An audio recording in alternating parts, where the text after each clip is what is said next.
ইডলি ধোসা সব ভুলে যাবেন যখন ইনস্ট্যান্ট পদ্ধতিতে মাত্র 5 মিনিটের মধ্যে এই রেসিপিটা তৈরি করতে পারবেন। একেবারে সফট স্পঞ্জি জালিদার নাস্তা, যেটা মুখের মধ্যে দিলেই গলে যায়। এই দারুণ নাস্তা বানানোর জন্য আমি আটা, ময়দা, সুজি, চাল কোনো কিছুরই ব্যবহার করব না, না বেসনের ব্যবহার করব, না কোনো কিছু ঘন্টার পর ঘন্টা ভিজিয়ে রাখতে হবে, না বাটাবাটির ঝামেলা, কোনো রকম দই সোডা ছাড়াই তৈরি হবে। এটা তোমরা ব্রেকফাস্টেও রাখতে পারো বা ডিনারেও রাখতে পারো। তৈরি হবে ঝটপট করে। এর জন্য 1.5 কাপ মতো চিড়ে আমি খুব ভালো করে 2-3 বার ধুয়ে নেব। চিড়ের মধ্যে অনেক নোংরা থাকে আমরা জানি, এর জন্য চিড়েটাকে খুব ভালো করে কিন্তু ধুয়ে নিতে হবে। এখানে আমি চিড়েগুলোকে 3 থেকে 4 বার জল পাল্টে পাল্টে ধুয়ে নিয়েছি। দেখতে পাচ্ছ ধোয়ার পরে জলটা একেবারে পরিষ্কার হয়ে গেছে। এখন এই চিড়েগুলোকে 5 মিনিটের মতো রেস্টে রেখে দিতে হবে। আর এরই মধ্যে আমরা একটা চাটনি তৈরি করব। এর জন্য গ্যাস ওভেনে একটা কড়াই বসিয়ে দিয়ে কড়াইয়ের মধ্যে 1 চামচ মতো তেল দিয়ে তেলটাকে ভালো করে গরম করে নেব। এখন এর মধ্যে দিয়ে দিচ্ছি 1 চামচ মতো ছোলার ডাল। ডালটাকে হালকা করে একটু ভেজে নিতে হবে। এই রেসিপিটার সাথে চাটনিটা কিন্তু দারুণ ভালো লাগে, চাটনিটা অবশ্যই তৈরি করবেন। এখন এর মধ্যে দিয়ে দিচ্ছি 1 চামচ মতো বাদাম, ঝালের জন্য দিয়ে দিচ্ছি 3টে শুকনো লঙ্কা আর একটা কাঁচা লঙ্কা। সমস্ত কিছু হালকা করে ভেজে নেব গ্যাসের আঁচটাকে মিডিয়াম রেখে। এখন দিয়ে দিচ্ছি 5 থেকে 6 কোয়া রসুন, দিয়ে দেব মিডিয়াম সাইজের একটা পেঁয়াজ, এটা আমি বড় বড় টুকরো করে কেটে নিয়েছি। গ্যাসের আঁচটাকে লো টু মিডিয়ামে রেখে এগুলোকে একটু নাড়াচাড়া করে নিতে হবে, তবে খুব বেশি একটা লাল লাল করে ভাজার দরকার নেই। ঠিক এরকমটা যখন হয়ে যাবে তখন আমরা এর মধ্যে দিয়ে দেব বড় সাইজের 2টো টমেটো।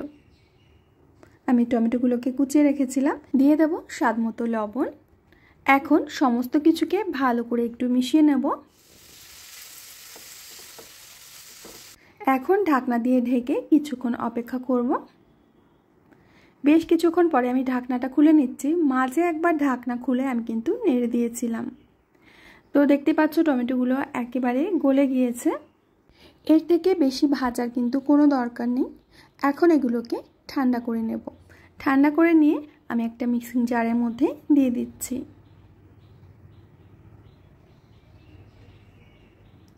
পেস্টটা যাতে স্মুথ হয় তার জন্য আমি এখানে একটু জল দিয়ে দিলাম। তো বন্ধুরা দেখতে পাচ্ছ একেবারে স্মুথ একটা পেস্ট তৈরি হয়ে গেছে। আমাদের চাটনিটা কিন্তু একেবারেই রেডি। চাইলে তোমরা এই চাটনির মধ্যে একটা তড়কাও লাগাতে পারো। আমি এখানে কম তেলে রান্নাটা করছি, এর জন্য আর তড়কা দেব না। চাটনিটা করতে করতে এদিকে আমাদের চিড়েগুলো কিন্তু একেবারে ভিজে নরম হয়ে গেছে। দেখতে পাচ্ছ একেবারে ভিজে নরম হয়ে গেছে, আর এরকমটাই কিন্তু ভিজতে হবে।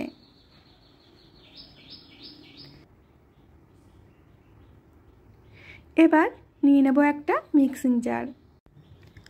এখন এই জারের মধ্যে চিড়ে ভেজানোগুলো দিয়ে দিচ্ছি।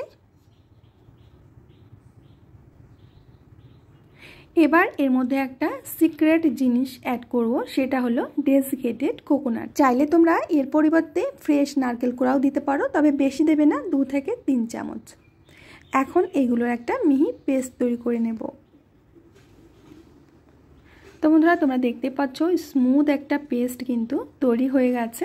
চিড়েগুলো ব্লেন্ড করার সময় যদি একটু সমস্যা হয় তাহলে সামান্য সামান্য জল দিয়ে এরকম একটা মিহি পেস্ট করতে হবে। এখন এর মধ্যে দিয়ে দেব শুকনো চালের গুঁড়ো। চালের গুঁড়োর পরিবর্তে তোমরা সুজিও মেশাতে পারো, তো আমি বলেছি যে সুজি আজকে মেশাবো না আমি, এর জন্য চালের গুঁড়ো দিয়ে রেসিপিটা করছি। তো খুব ভালো করে ব্যাটারের সাথে চালের গুঁড়োটাকে মিশিয়ে নিতে হবে। এই মুহূর্তে জল দেওয়া যাবে না, যদি লাগে পরে সামান্য জল দিলেও চলবে। এখন আপাতত ভালো করে ফেটিয়ে নিতে হবে। এখানে স্বাদ মতো লবণ দিয়ে দিচ্ছি। লবণ ছাড়া কোনো মশলাই কিন্তু এখানে আর দেব না। চাইলে তোমরা আদা, কাঁচা লঙ্কা কুচি, ধনেপাতা কুচি এগুলো দিতে পারো। আমি একদমই ফ্রেশ আর হেলথিভাবে রেসিপিটা করে দেখাচ্ছি। তো খুব ভালো করে এইভাবে ব্যাটারটাকে ফেটিয়ে নিতে হবে। ব্যাটারটা একটু ঘন লাগছিল, এখানে আমি সামান্য জল দিয়ে দিচ্ছি। তো খুব ভালো করে আবারও জলটাকে মিশিয়ে নেব। তোমরা একটু খেয়াল করলেই বুঝতে পারবে যে ব্যাটারের ঘনত্বটা ঠিক কেমন রয়েছে। যেমনটা ধোসার ব্যাটার হয় তার থেকে একটু গাঢ় টাইপের রাখতে হবে। এখন এর মধ্যে দিয়ে দেব 1 প্যাকেট ইনো।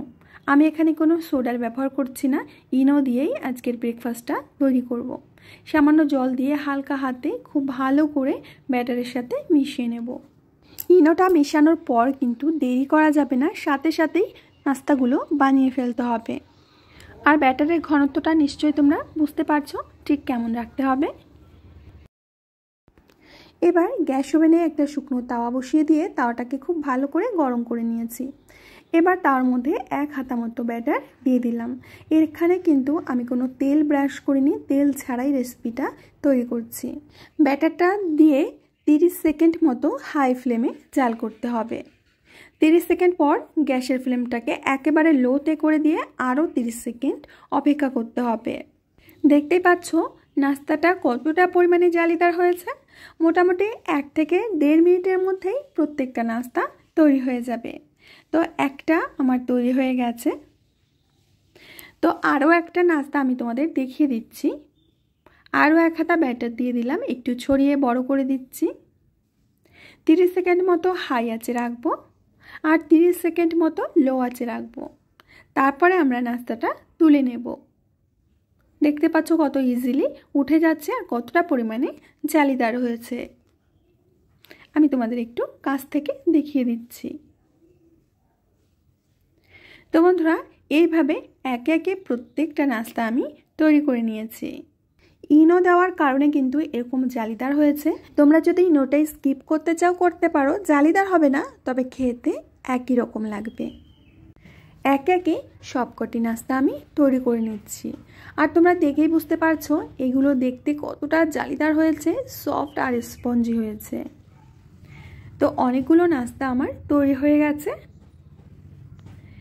এখন তোমাদের দেখিয়ে দিচ্ছি এটা দেখতে কতটা সুন্দর হয়েছে। তোমাদের হাতে যখন সময় একদমই কম থাকবে তখন ঝটপট করে 5 থেকে 10 মিনিটের মধ্যে এটা বানিয়ে ফেলতে পারবে। তো বন্ধুরা, কেমন লাগলো আজকে ঝটপট নাস্তা রেসিপি অবশ্যই কমেন্টে জানাবে। আমি আজ এখানেই বিদায় নেব, আবার আসবো নতুন রেসিপি নিয়ে। ততক্ষণের জন্য সবাই ভালো থেকো, সুস্থ থেকো, সকলকে সুস্থ রেখো।